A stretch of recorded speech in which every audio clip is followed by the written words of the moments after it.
What's going on, guys? So I'm back. Liv, she's off in vacation land, and you know what that means? It's time for another episode of the RPG Corner. And honestly, it's going to be about a game that recently came out to PC. It was just on PS5, but now PC players get to experience it in all its glory, and that's Final Fantasy XVI. This is a divisive game in the franchise because it is a hard deviation from a lot of what we know for Final Fantasy games, and it's kind of a you either really love it or you really hate it. And I'm going to let you know why you should play it and experience it. And if you agree with me, hey, maybe you'll play it too. If not, hey, I totally understand. This game, again, is divisive. So, with that, let's talk about some Final Fantasy XVI. So, it originally came out, like I said, on the PlayStation 5. And for me personally, I loved it. Like, I'm just going to get that straight out of the gate right then and there. The story in the game is what makes this so amazingly good. It's a very dark, very gritty story. It's very politically driven. Will kind of give you vibes of Final Fantasy Tactics, which, if you've played that game, that is such an amazing political drama in a video game. Bar none, go play it, ladies and gentlemen. I mean, yes, I know this is 16, but Tactics is great too. And the story is what kept me hooked and kept me going for more. Each act that progressed just made me fall in love with this game so much more. And that's like, honestly, the first thing we're going to talk about is the story. You follow Clive Rossfield. He's a Prince of Rosaria. He was going to be the shield for Joshua, who was the dominant for Phoenix. You get to see all of this in the demo. I'm going to do my best to not fully spoil everything, but you're going to get a few spoilers, so this is your warning. If you don't like it, tune to the very end. Thank you so much. If you're okay with it, let's keep going. So the opening scene is you kind of see Clive present day, and then a flashback happens, and you get to experience what caused him to go on his path. The motives behind it, they're just so breathtaking. I mean, the graphics, let's be real, Square Enix for the longest time has gone with spectacle over substance. So, a full disclosure there, like a lot of their games do that. But here, the spectacle helps throw that story even more in your face in a great way. You see what happens where Clive becomes Ifrit. Joshua, his brother, is the Phoenix. They clash. Clive thinks the worst has happened, so he ends up just giving up on life and becoming a mercenary, getting branded. And you get to kind of see this story of redemption just grow and grow. We get arguably one of the best sidekicks in game in Torgal, best boy ever, awesome companion, and you get the best iteration of Cid. Like, this version of Cid across all of Final Fantasy lore is the best. Full send, I'll die on that hill. And you could just kind of see Clive grow within the resistance, and you get to see this world just shape out, because magic's not what it seems, the crystals aren't what they seem, and this world that is, we'll call it Game of Thrones-esque, because it literally feels like a dark fantasy exactly like that. You see the tensions hit, you have the undertones of why it's going on, and it just grows and grows until the final battle. And along the way, you're getting to experience the different icons, Shiva, Garuda, Titan, Bahamut, Odin, Ramu. It's just so awesome to behold. And for me, that's the best thing about this game. That's why I wanted to talk about it first. The story, for me, personally, it's a 10 out of 10. Sure, there's some tropes thrown here and there. Don't get me started on the quests. Like, whoo boy, they could have done the quest system a little bit better. Like, some of them are very cool, very story driven, especially when you get to see towns change and things like that. But more often than not, it's get quest, do thing, done, with nothing in between. Go kill bad guy, yay. Yeah, cool, we get it, whatever. Could have done better on the quest system. Now, we got to talk about what divided the fan base. Two things. First thing, there is no party system in this game. You're going to find that out as you play through the demo, if you played that, or just the first part of the game. Zero party system. It is you as Clive, no one else. And that's honestly very jarring for a lot of, we'll call them purists, the people who have been with the franchise since day one to present. A lot of Final Fantasy is a very team-based, team-oriented, party-based system. So a shift from that, along with the other shift, which is No true turn-based, no ATB, no modified turn-based. Like, it's legit straight action combat, because they brought the combat director from Devil May Cry over, and you have action combat with a lack of a party, which that's where the divide happened in this game. Like, we're just gonna full send it. You're a fan of turn-based, you're a fan of action. Sometimes you like both, but generally you have your hard line in the sand. And I see why people were divided with it, because that's a lot to take in from a mainline Final Fantasy game. We've been waiting forever for this game. Oh, cool announcement. Let's wait till 2023 to get it. Thanks, Square Enix. I hate it. So, me personally, I thought the action combat was very smooth.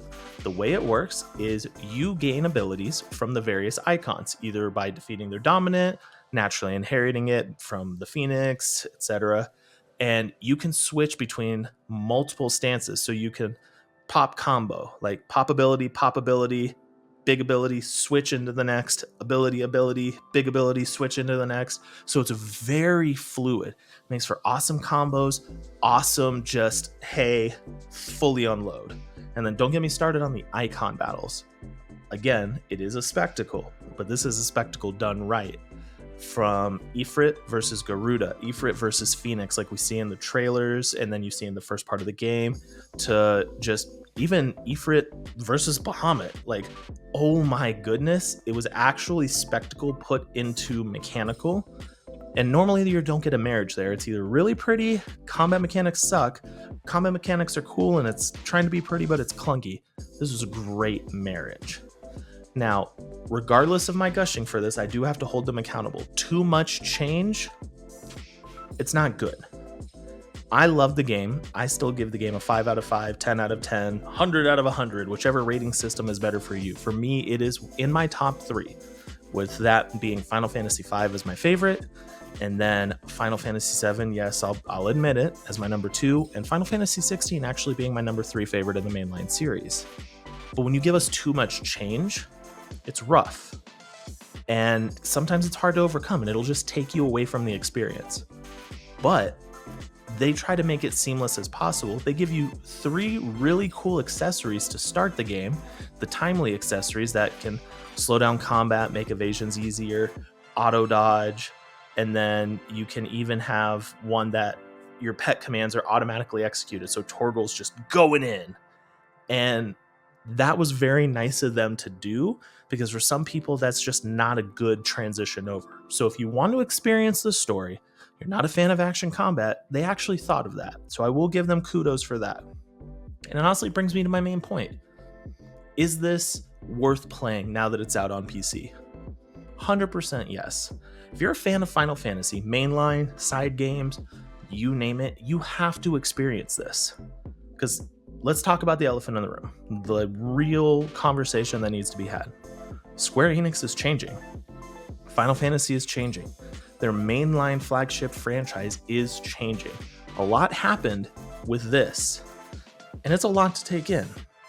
But you know as well as I, they try to change with every mainline iteration, so that means 17, if and when we get it, you never know, there's more change that's going to be happening. And some of these changes from 16 could stick.